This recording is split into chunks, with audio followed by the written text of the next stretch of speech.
Good morning, Boquete. You're listening to BoqueteNOW, talk radio on Radio Cherokee 103.3 FM. We're sponsored by Big Daddy's Grill and the ACCB in Boquete.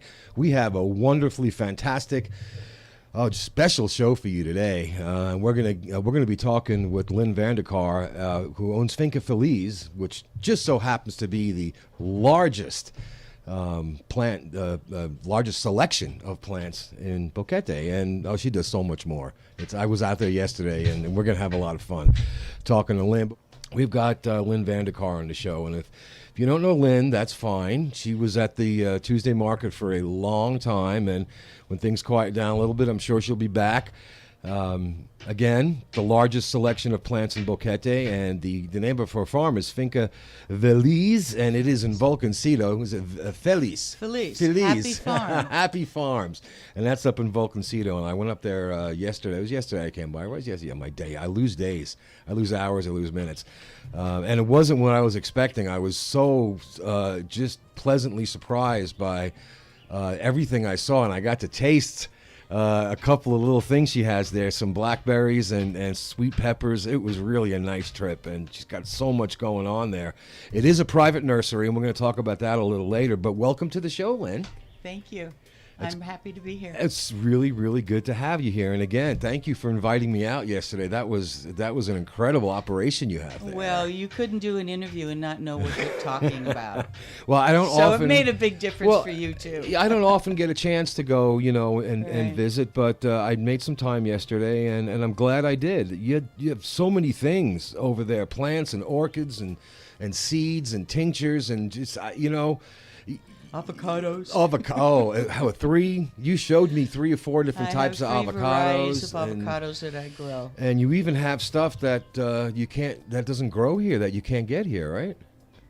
What do you mean? You have some unique plants Oh, that are hard. there are things that I'm trying to grow that I grew in California.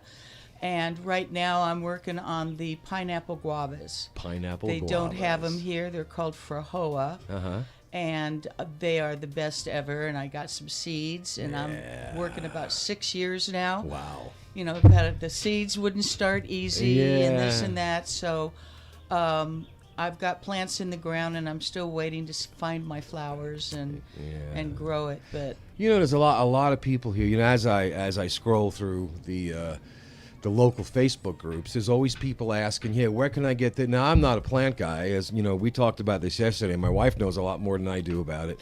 But I see, where can I get these? Where's there a nursery? How can I go about doing this? And when I was at your place yesterday, I also noticed you had a lot of guides, a lot of printed material, that you give out to people, which is really helpful. Because if someone handed me a plant, I'd probably kill it by accident. Right. Not knowing what to do. I don't know what needs sun. I have no green thumbs. That's okay. You got your wife, I hear. They're all brown, yeah. So why don't you look? Let's do this before we get into details. Why don't you tell us a little bit about how you got started? Yeah, the history of Finca Feliz is pretty cool. Yeah, we'd like to hear that. My whole life, I had this yearning to have my own place, my own little place where I could grow my organic food, because I've been that way my whole life. Sure. And I like juicing. And I wanted to go out and pick things fresh and immediately juice it. That was kind of how it all started. And when I came here, I started looking for a small piece of property that I could transform into my lifetime dream. Yeah. And after renting for 2 years, I had to move because my house needed a new roof. I found the property that I have now, and I took out all the coffee trees. Most of the coffee trees were spent. Yeah. They were old, and they weren't happy anymore. Yeah. So I took out... You had said they were at the end of their lifespan. Well, they've got about 25 years, and then they go, I'm done. Done. And I watched them do it. I kept 50 on the other side of the orange trees, and I harvested those for 7 more years for my own coffee. And then it was like, I'm done. So anyway, there's no more coffee trees on the property, but I've transformed it with my avocado trees and all kinds of stuff that I've put in. The avocado trees are 10 years old now, and I have 3 different varieties. two butters or mantequilla. Uh-huh. One of the trees grows 2-pound avocados, and the other two trees at the other end grow 3-pound avocados. Yeah. My record breaker is 3.5 pounds. I've seen some of them hanging there. They looked. Yeah, and they're going to yeah. get bigger. Wow. They're going to get bigger. So right now they flowered. The bees did all their work, and you saw a bunch of little guys hanging in the tree. Yeah. And when they're ready, I will let everybody know and come on up and get some. So you found the place that you wanted to the place you're at now. Right. You found the property and cleared out the coffee trees when they were done, when they were finished. Right. The thing that your whole place impressed me, but the thing that really impressed me was your greenhouse. I did not expect that. I didn't expect. Not only did I not expect that, I didn't expect the variety of stuff that was in there, and that's where I got to taste those. Those little blackberries. The blackberries. Well, the greenhouse created a purpose because when I got here, and I grew blackberries we're in California. So when I got here, I had an opportunity to buy blackberry plants for like 50 cents each. Wow. And I'll never forget, I got 45 of them. Ooh. I planted them back behind the cabinas in the first spot that I decided I would start planting something. And it turns out that the birds like it. And then I would put window screening over them to protect them. Sure. And then the plants would go, get me out of here. I mean, I kind of have a communication with the plants. They would, get me out of here, get me out of here. I want this off of me. So the greenhouse was born. Yeah. And half the greenhouse is the blackberries, and the other half are my own personal whatever I grow. Yeah. But I do harvest my seeds. Right. So as people have seen in my announcements, I'm offering seeds organically grown that you can't get here because everybody wants cilantro and this and peas. I grew a giant leaf basil. I mean, the thing was that big. Wow. And I just harvested all the seeds, so now I'm starting new ones. Yeah. And so I just like to have fun with it, and I don't want to have what everybody else has because you can go there. Yeah, well, I'm reading. You've sent me a good amount of information. I appreciate that. So I'm reading here. You got medicinal and culinary herbs, succulents, hibiscus, lilies, birds of paradise, heliconia, purple iris, again with blackberries, thimbleberries. You gave me that was the little red raspberry I gave you. Yeah, and it looks just like a thimble. It's got little things around and it tastes like candy. And it's really sweet. Oh my gosh, that was so good. I wanted to ask you for another one, but I didn't. Actually, I'll get a whole bunch pretty soon. Now I've been to nurseries before in the United States, just do a little buy stuff for landscaping, and I've always had to buy something that's already either in a clump of dirt or in a pot. And you had mentioned yesterday that you do it a little bit differently. You can come by there to get clippings. Well, sometimes people want to just get a cutting. This is the time of year to put your cuttings in the ground, and you don't have to worry about watering it. So things like hibiscus and certain things that root very easily. I mean, I've got tons of hibiscus and all these different colors surrounding the property. So I've got hibiscus for sale too, but if you want to go and get some cuttings, it's an opportunity to be able to do it. Yeah, there's different kinds of gardeners out there. Yeah, and as I've mentioned, not just on this show, but as a regular public service, that don't give me a plant. Yeah, I'm not really good with that. But I have friends of mine that have these just absolutely unbelievably gorgeous gardens. Everything is all is pathways and what. And I know they're really fastidious about what they plant and then how to cultivate it. And I know that you've got a lot of information to offer people who maybe want to get started in something like that. Absolutely. Maybe you just there are certain plants you can put in your garden that keeps the bugs away. I've got so many little baby aloe veras that I'm literally offering one for free to whoever comes.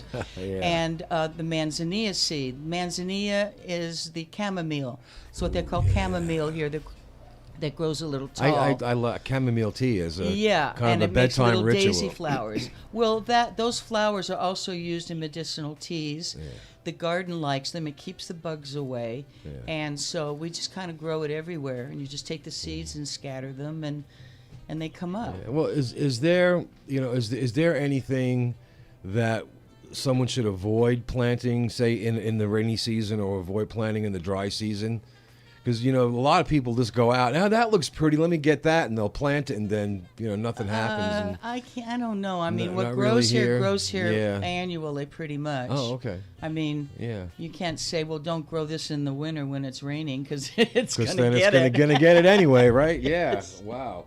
I know you because from our conversations and from what I've read, you have a good amount of medicinal herbs and tinctures and whatever. And I know that I wanted to discuss that, and that's why I asked you if you had any particular thing you wanted to say, or any particular item that you wanted to maybe feature. Because well, this is what I'll say. Yeah. I was at the market for many years. Yes. And I do make tinctures out of medicinal mushrooms that the Chinese have used for 200 years. I grow some of them myself, and then the rest I get from people who gather them organically in the Oregon, in the forests of Oregon. Now, Yeah. what is A tincture. what is a tincture? A Yeah, tincture, what is it? Okay, so you get the mushroom, whatever it is, Uh-huh. and it's dried. Okay. You put it in a big jar, and you add alcohol to it. I use vodka. Uh-huh. Because this is the highest potency I can get here. Sure. And you just let it soak Oh. in the jar, and sometimes it can take as little as 2 weeks, and some things I let for 6 months. Wow. So it can really get So it in. it absorbs it, and Yeah, then, it sucks all the nutrients out of it, and so then it becomes in the liquid. Oh. And it's a concentrate, basically. Okay, and how do you use that? You just do droppers under your tongue. That's simple enough. Yeah. I thought it was this complicated process. No, I make things easy. Well, that's good because like I said, I get with some of my friends that are really into gardening, and after I'll ask a question, and after 5 minutes I'm lost. I have no idea what you're talking about, and but I like to look at it. Yeah. I enjoy going to nurseries, and I enjoy going to my friends' houses that have these gardens. It's very, very peaceful. Well, if you can't beat the beauty of it. Yeah. Yes. And nature is what we need to surround ourselves right now with everything else that's going on. Well, yeah, nature's always good to surround yourself with, Yeah. and we used to, my wife and I, when we first got here, we used to do a lot of hikes. Right. And we never really did it with a tour guide, but we always had one of our friends with us who seemed to know what everything was. Every bird, every butterfly, every insect, every plant. Yeah, there are people that go on hikes here, like a certain day a week. Yeah. As a matter of fact, they come down my road. Oh, they do. Yes. Yeah. We've been to many of them, and people have pointed out to me, this is they'll point to a plant, and it only grows here in the cloud forest, and it's used for this, and it always interested me because, especially in a retirement destination, there's a lot of people here, more so than maybe in a like a beach community, that are on a lot of medication. There's a lot of pharmaceuticals here. There's a lot of medicines that are made in the lab. There's there's just a lot of, and there's also a lot of alternative medicine here. There's a lot of people that use natural products. A lot of people like me of- who have come here from the States have brought their intelligence and their knowledge with them. Yeah. And, if you're looking for someone who's more alternative, usually they're out there. Yeah, and I know that in many cases, alternative medicine sometimes gets a little, chuckle, and all that. But I use some myself, and people that I know that have either, I guess you call them practitioners, right? And the people I know that have used their medications, they work. They're working, for whatever reason. Again, I don't know. The reason, how I'll they- tell you what the reason is. The reason is the body is getting something natural. The body heals itself. You just got to give it a little push. You can usually put the body in a state of self-healing if you're doing the right things. And that's why those things work, and it seems like, well, what's going on? Because the body's made to heal itself, and these things happen where the body's going, I can't do this. And so you have to put the body in a space of self-healing, basically. Yeah, there's quite a wide array of people here who offer, various different, methods of maybe a substitute for a pharmaceutical or for some sort of other therapy. I've got friends of mine who do, I guess you can call it electromagnetic therapy. It's people I know that use various, herbal things. And it's funny because the people that that's not funny, it's interesting to me, is the people that I know that use a lot of natural products, plant-based products, they're healthy. Right, they say, well, I used to take, all these medications when I was in Canada, when I was in the States, or wherever the passport country was in. My doctor prescribed me every morning. I'd empty out a pill box and I'd take 20 pills. And now, they may still have to take, certain ones for, whatever. But there's been a lot of people that I've met over the last few years that have traded out a lot of their pharmaceuticals for different herbal remedies, and I think that it's important, if that's something that you want to investigate, you should be able to have a source to go to, and I know that you do a lot. Well, I just know what that. I know, and basically this is how I've lived my life. But I don't have credentials. I'm not a PhD Right. or this, or I don't even have a plaque that says I'm an herbalist. Yeah. I just go down rabbit holes, learn what I want to know. Well, how long have you been doing all this? Well, actually, okay. When I was 14, Okay. I met my future husband. So about 20 years ago. Yeah, right. When I was 14, I met my future husband, and his parents were health food fanatics. Okay. Now, we're talking like early 60s. Okay. There wasn't even a health food store out there. Yeah. They used to go to this little hole in the wall where they knew they could get food that didn't look pretty, but it wasn't sprayed. Right. And so I got that when I was 14, and I wound up marrying him and being part of the family and all that. And so I got that education really young. So I was lucky. And so I've always leaned toward doing the healthy thing. Sure. In my past, basically, I was kind of artistic, and I was a potter for many years. That's how I made my living, making pots. And then after that, in 1990, I got my license to be a massage therapist. Mm-hmm. And I carried all that stuff in, and I did massage therapy for 20 years. Wow. And that, of course, put me down the rabbit hole of learning this and learning that and blah, blah, blah. So it's just over all of these years that I've accumulated all this. And if I have a question, thank God for the internet, I can see what it is. Sure, yeah. And I know which are the good sources to go to and which are the ones that are giving me crap. So yeah, well. Not that there's any crap on the internet. Oh no, not at all. So so then I moved here, and in 2006 I left and went to Costa Rica for 2 years. It wasn't what I had signed up for, and I decided to take my 3-day visa trip to Panama City. Yeah. And it changed my life. For sure. My guy who drove me around for 3 days, I was looking for where do I want to go, and I said, where do the expats live in Panama? He said, Boquete. Yeah. That was it. That's pretty much where changed my life. I came back here, and in 3 days, I knew I was coming. That was it, right? And that was it. Yeah. And I have really good intuition. Yeah. It's a beautiful part of the country. I've been very happy here. The weather here is happy. You'll Yeah. never see me go to the beach Yeah. or the lower level. I'm not interested. I want to stay right here. Yeah, I'm not much of a beach person myself. My wife and I both grew up on the shore. She's from South Florida, and I grew up on an island in New York.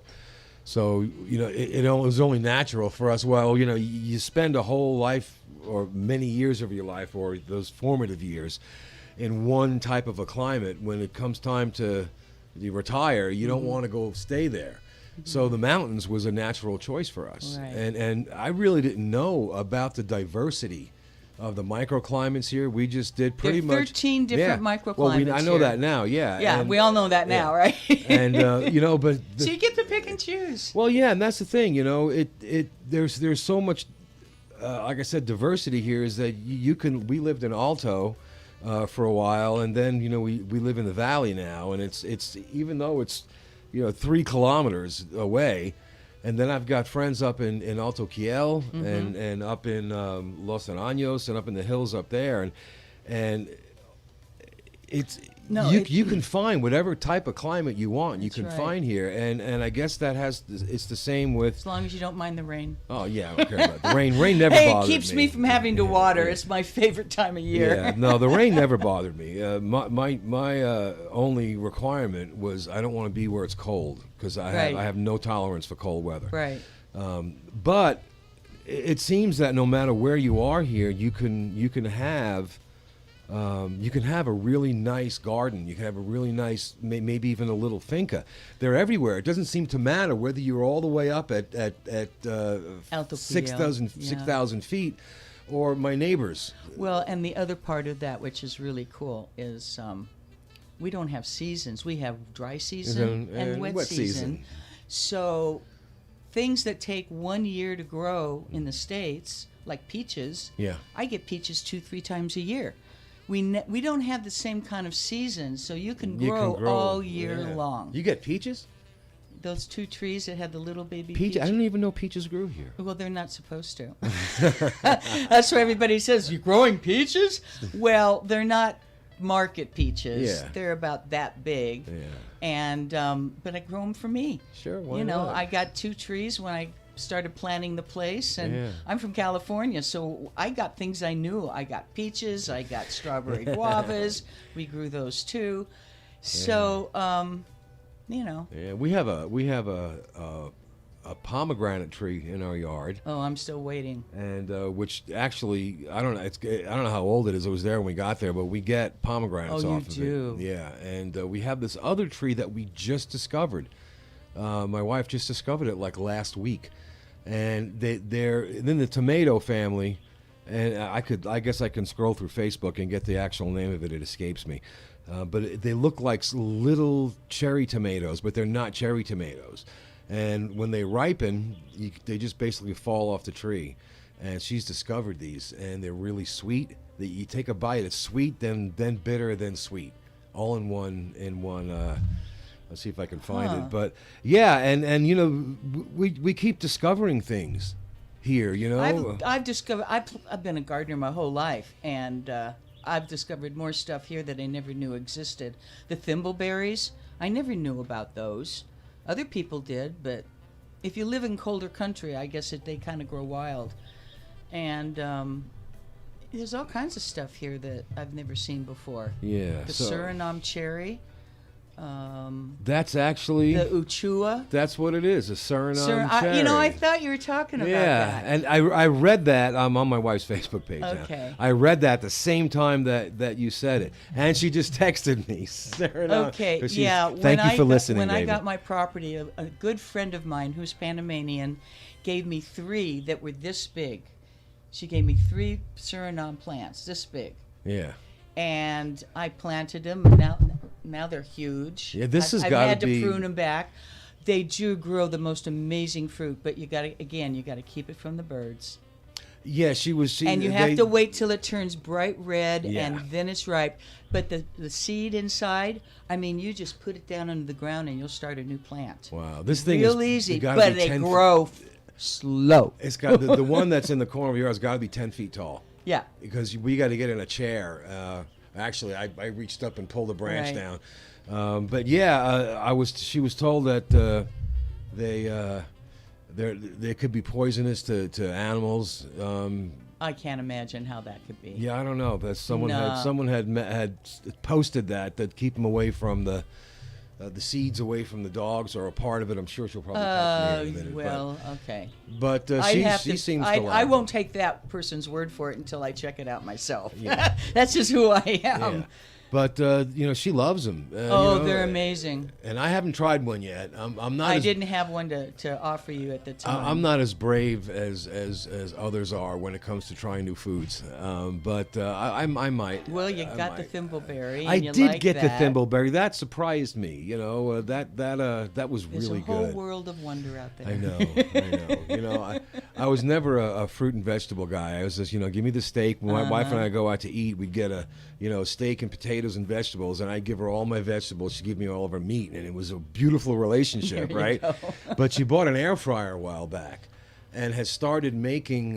My friend got one, and he can't stop talking about it. Oh my God! I'm eating fruits and I'm eating vegetables now. Right. Right. So, yay! Right. Yeah. I guess that's. And good I'm for me, under but- the impression it's basically just a fancy confection of it. Yeah. Okay. She just says here. My wife just texted me. She said they're not poisonous. The seeds are bad for dogs, but the fruit is fine. That's what she was told.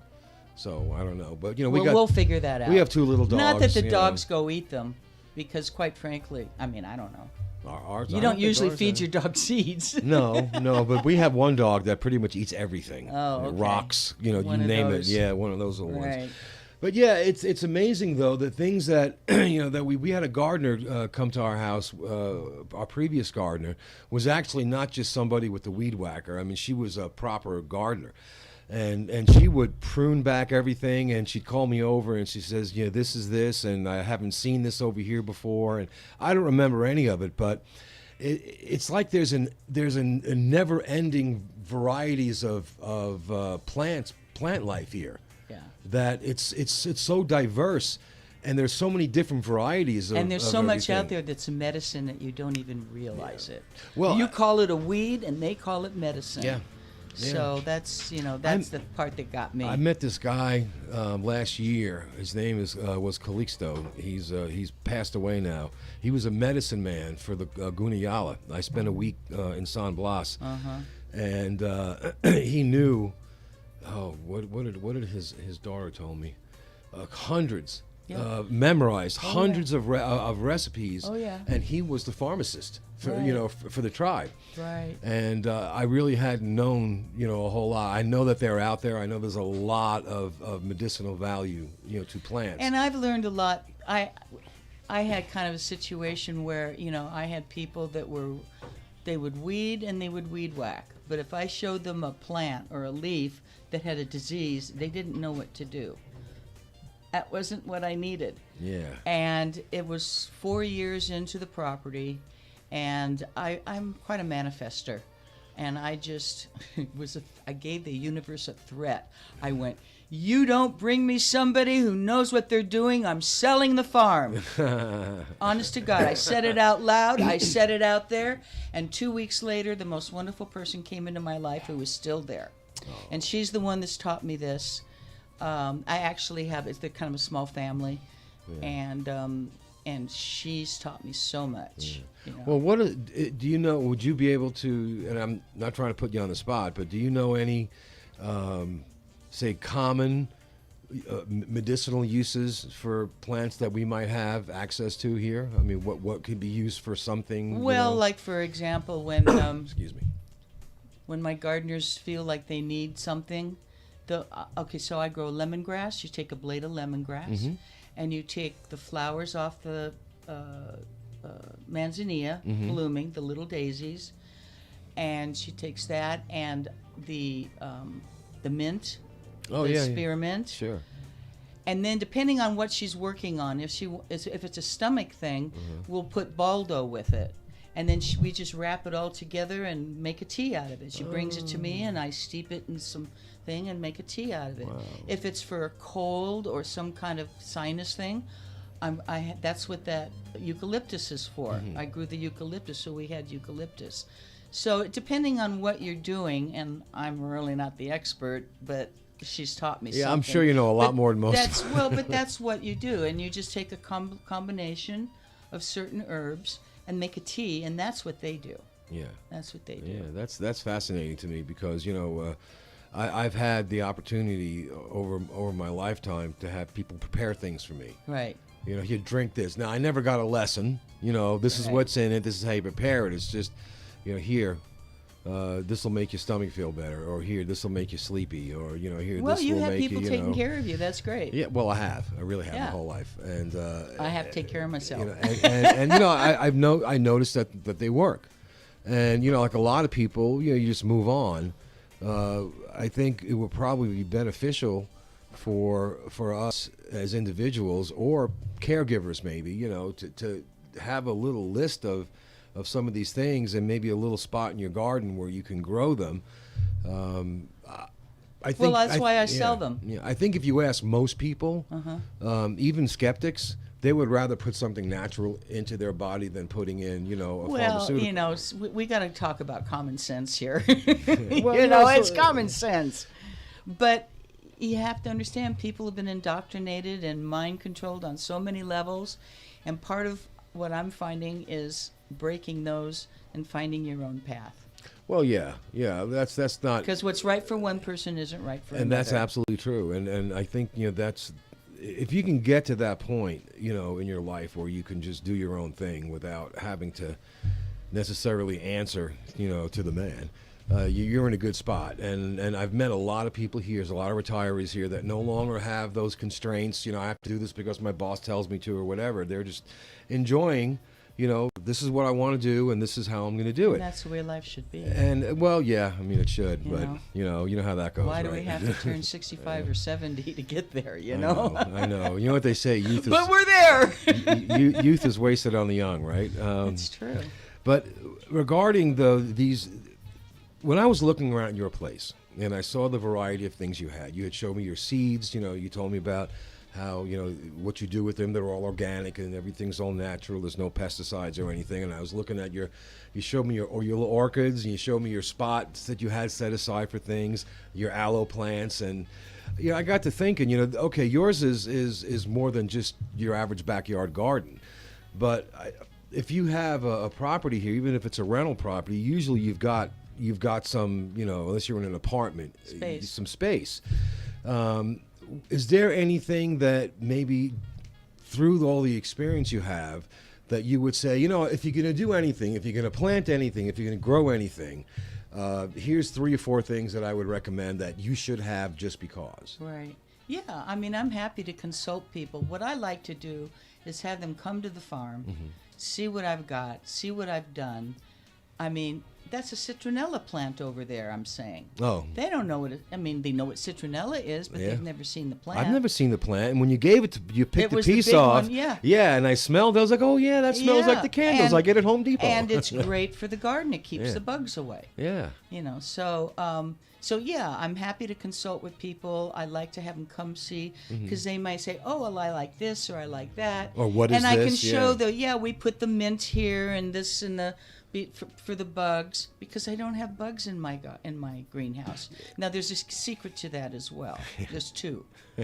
I have a special product that I use called Soil Tap that my friend brought into the country. It took 3 years for Panama to decide, yes, this is organic, and we certify it. Okay, all right. And I'm pretty much his distributor.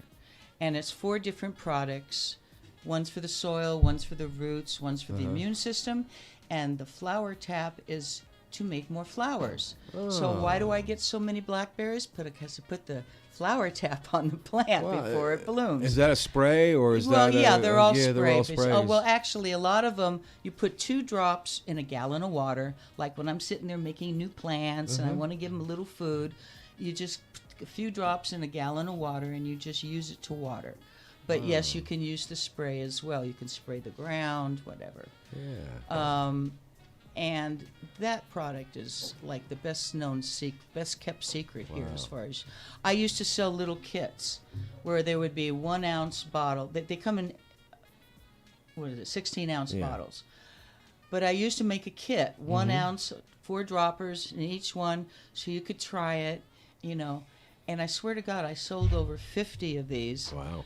But nobody came back for more. I wonder why. I don't think they got into it. You know how you do something, you think you're Well, going to do it? Yeah. So the product is still available in 16-ounce bottles, and you can come to the farm and you can see how great it. People look at my orange trees. Yeah. Orange trees look bad here. Well, they look like usually. lemons because people. No, the leaves, they get black. yeah, and yeah, I yeah, mean, yeah. you don't see a real healthy orange tree here until people come to mind and say, oh, this looks really That's- good. Yeah, because of I guess because of advertising, we all expect the oranges to be orange. You see all the No. commercials from Florida and California. No. Someone handed me an orange here. It was a while back, and I thought they gave me an oversized lime, and I said no, it's just an orange. And when you cut it open, it's an orange. Is it a And- juice orange? Because I have a juice orange tree and I have a navel. No, they were. I think they were. I bought a 50-pound bag for $4 from Oh, yeah. someone, and we had a little juicer. Right. And my wife sat there and still Oh, made. that's what I love to do. Oh, with it was so good, Yeah. but they don't look good. When you look at them, they don't look like an orange. They look like something, maybe a bad lemon or a lime. They weren't orange. They weren't colored orange. Well, I don't know what that means. I know. But they that were good. I've learned a lot here because I had to throw away what I learned and learn new here. And I actually did a garden class a few years ago where I told everybody my secrets because when you come here, things are different. Oh yeah. And that was cool. The thing about the oranges, because I grew them too in the States. The thing about the oranges here is you don't wait for them to turn totally orange. It's going to be a little green, little orange, and that's really when they're the happiest to be picked. If you wait till they fall on the ground, no. Yeah. And sometimes bugs and worms can find their way into it. And because I say, oh no, it's not ready yet. Well, I realize that if it's a little green, it's still good for the Yeah. oranges. Yeah. And my oranges are very sweet, but again, you have to feed them. So what does one feed an orange? Well, I'm talking about the garden products Okay, that yeah, you right, use yeah. to give them the nourishment they need. Yeah, it's when you look at when a person looks at farmers that have been farming here for centuries, literally the same way, and they're very successful at it. Their produce is delicious. It's all very tasty. There's got to be, how do you not realize that just because something is new doesn't mean, just because a process is new doesn't mean that it's necessarily better. I've run into people that I've met here that are 5th, 6th, 8th, 10th generation farmers, and they've been farming their land the same way. Right. There's no machinery. There's no irrigation systems. There's Right. none of the modern things you would expect, like on a factory farm. Well, of course not. And But that's more natural. it's real. My wife and I have consistently say that the fruits and vegetables here are so much better than what we were used to. Pineapples. I never used to really be a big pineapple fan. Then I come here and I get a pineapple. And she cuts it open. She goes, "You've got to taste this." And literally, I'm sitting there. She cut it, diced it. I'm eating an entire pineapple, which probably isn't good for you. And this is one of my main things that I proselytize, so to speak. You have to pick food when it's ready. If it's not ripe, you don't pick it. And that's the thing. People will pick, for example, you think these pineapples that go to the States are ripe? No, they're all green and they ripen on the trip. So you're basically getting a piece of fruit that wasn't picked ripe. Here, you get it ripe. And Yeah. that's the difference. So that's the difference, yeah. Big because time. Even the blackberries, I can look at one and say, oh, no, you need 2 more days. And believe me, the sweetness comes in those last 2 the days. last couple of days. Yeah, Yeah. I've just noticed that, and I think maybe I have a sweet tooth, right? I've always had a sweet tooth. It's probably why I'm diabetic. So I never really, I used to love oranges because to me they're sweet. But outside of that, I was never a fruit guy because they just never had enough sweetness for me. And I just thought, well, maybe I'll just never be, someone who likes fruit or vegetables for that, mainly fruit. But when I came here, it's like a life-changing. If you have a sweet tooth and you don't like fruit, and you come here, it can literally be a life-changing event. When you bite into something here, and it's something you've eaten your whole life, but you've never quite like with me with the pineapples. Right. Never quite have tasted fruit like I have here. Right. And I'm an inquisitive guy, so I was asking questions, and that's what I learned. Well, we've been farming this way for 300 years, for 75 years. Our family's had this land, and this is the way we do it. This is when we pick it, and then we put it on a truck and we sell it on the side of the road, and some gringo like me comes by and gives you $1 for it, and it's like a religious experience. This is like a lifestyle. I love it. It's so, it's just.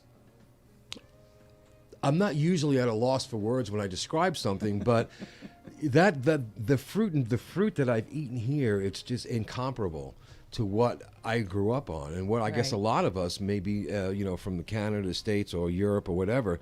It just seems that. But it's that transportation time, and they pick it when it's not ripe, and they expect it to ripen on the trip. Bananas, same thing. Mm-hmm. They're all picked green. Look, these are my dulce bananas. I grow dulce bananas. Yeah.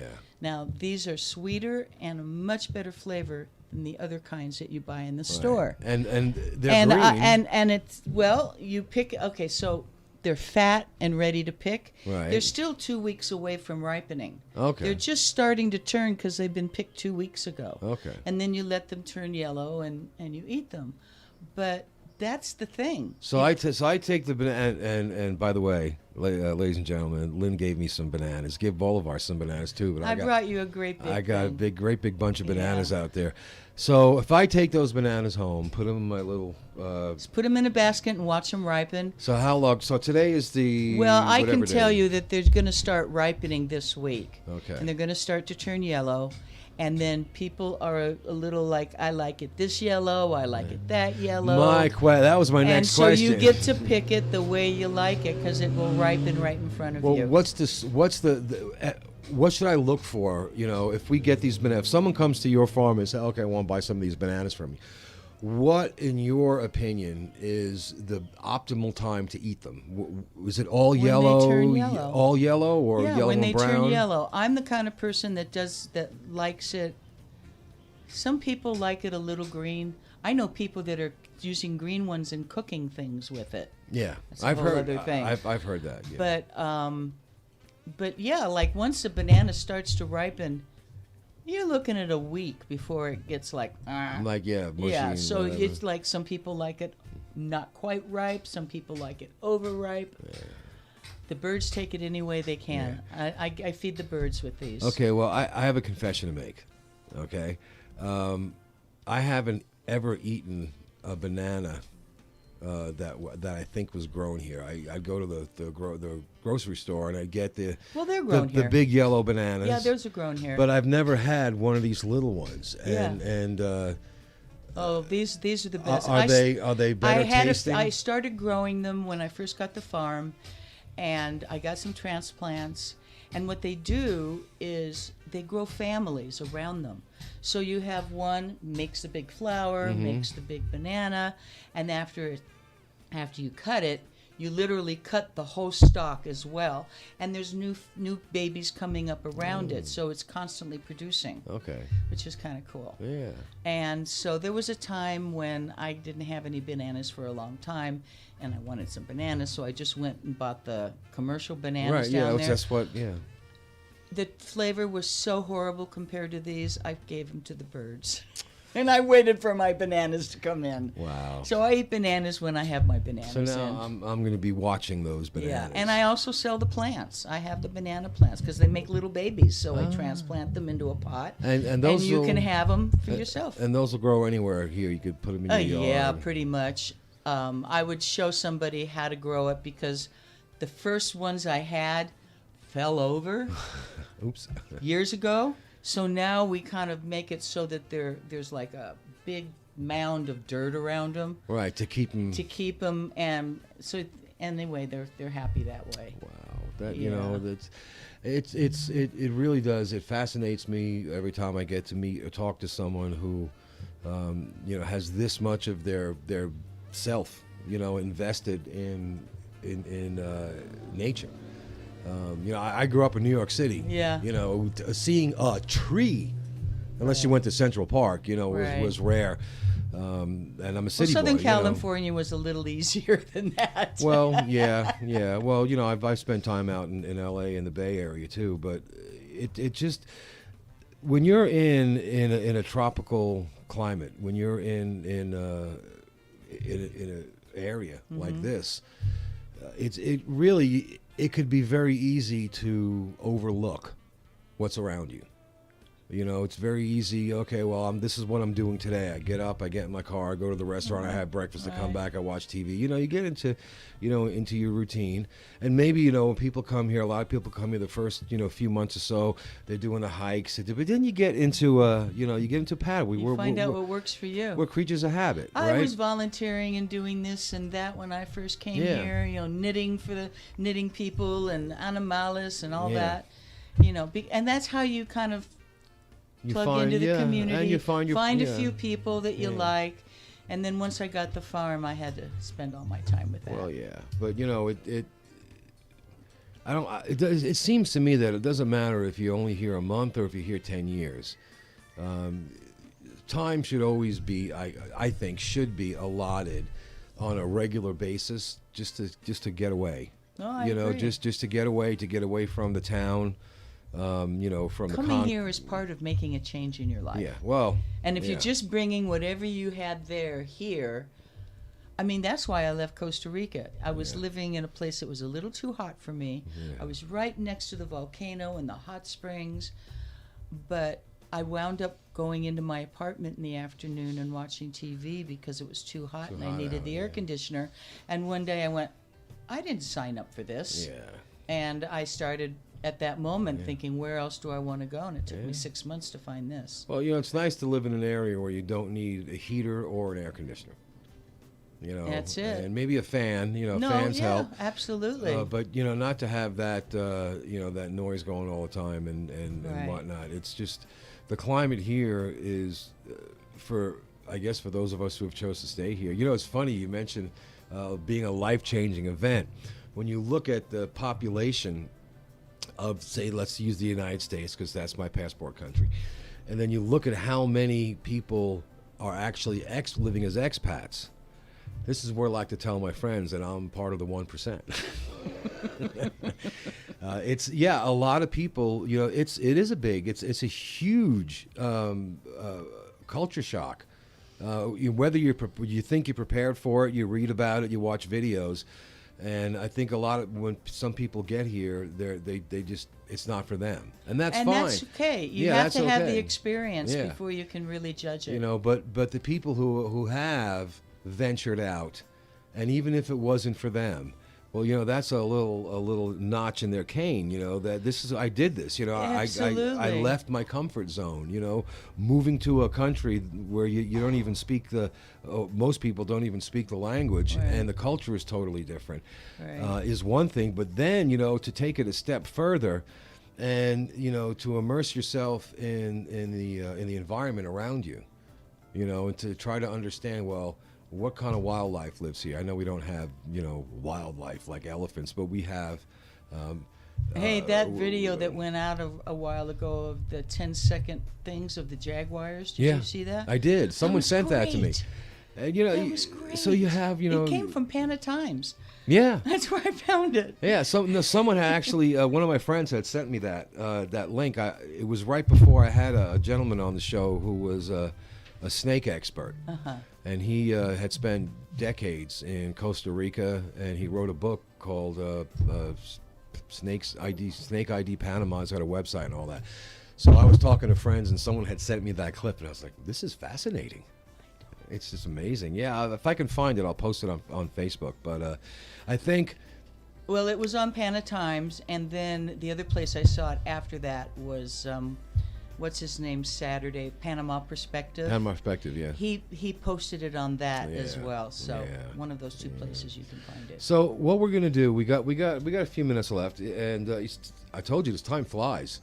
Just an hour goes by. Like people are like, what am I gonna talk about for an hour? Don't worry, it'll be gone before you know it. I'd like for you to let people know when they can see you, how they can get you, and how they can contact you. And then when I do my production post with the video, I'll put all that in there. But for now, Okay. how do they go? How do they Well, find you? Synchronicity is on my side right now. Okay. I posted a announcement to the news lady last night before I went to bed, and she posted it this morning. Right. And I have a mailing list if you want to be on it, and those are the first people that always get my information. Sure. And then I send it out through news lady. It's basically the same announcement. Mm-hmm. And there's some pictures at the bottom, which was, of course, really cool because you could see what we're talking about. Yeah. And so look for your news lady announcement today that went out, First Class Nursery in Boquete or something like that. And all the information that they need is right there. I do not have WhatsApp. Mm-hmm. I have been a rebel about the smartphone from day one. Yes, and I remember you telling me that. I'm sorry, that's just the way it is. Yeah. But I have a Panama cell. I prefer email, Right. and all that information is on the announcement. And what I'm doing is I'm making this a private nursery and open By to the appointment, public, yeah. open by appointment By only. appointment only, yeah. And because I don't want a bunch of people showing up at once, and I can't help yeah. them. So people are literally making appointments. Oh, this day at this time, and they come, and I'm able to give them my total attention and find out what they want, who they are, what I can do for you. Yeah. And that's how I'm running it right now. And your place is easy to get to. Yeah, It's fortunately, not- it's I'm not- on a good corner on Volcancito. Yeah, and the road that you're on is I want to say paved, not really paved. No, it's those more are- like they're pavers. They're pavers. Yeah, what happened was we had a neighbor who totally decimated our road. It was just kind of a road, not even, it was just dirt. Yeah. And he decimated it with water pipes and this and that. And so we all got together as a neighborhood and paid for what you see now. Yeah, it's beautiful. It Oh, really it's is. great. And your sign is right at the entrance Yeah. with an arrow. Well, I and- had this yeah. great big basura on the corner, which was kind of an eyesore, but I wasn't moving it. So I put the sign right on it. So now you Yeah. don't see the basura and you see the Yeah, sign. yeah, that's because And the sign is my logo. Anyone who Yeah. knows me knows my logo. Well, I know I was coming up, and And I I thought, had did this I guy, pass it? Did I he says, "Do you have a logo?"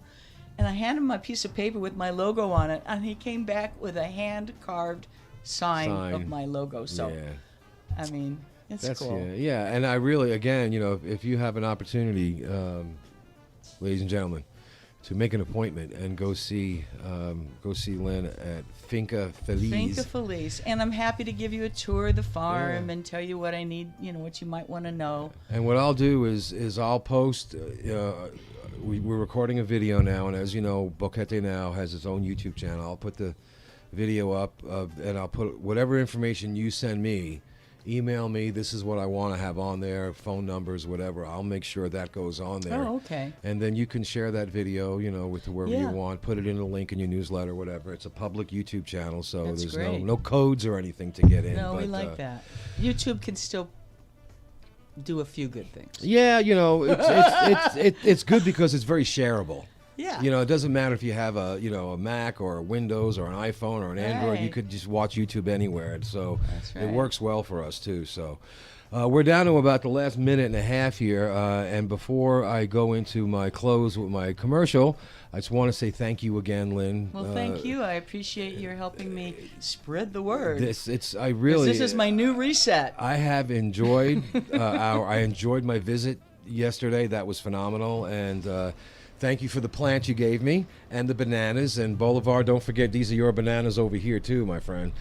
And Those are yours. yeah. So before we go, I wanted to let you know that Mother's Day is coming up, and if you're really looking for a good place to eat, there's a pop-up kitchen that is popping up at the old Colibri restaurant. Celebrate Mother's Day. That's May 9th from 3 to 9 p.m. They'll be there. It's $45 a person, but man, what you get a welcome cocktail and amuse-bouche, an appetizer, palate cleanser.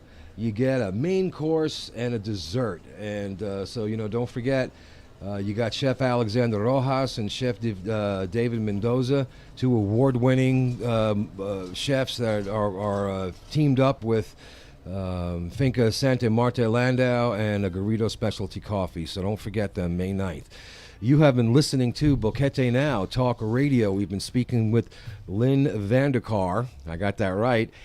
Finca Feliz. Happy Farm. Happy Farm. We are here every Friday from 10 to 11 on Radio Cherokee 103.3 FM, sponsored by Big Daddy's Grill and the ACCB. Everyone, you have a wonderful, wonderful weekend, and we will see you next week.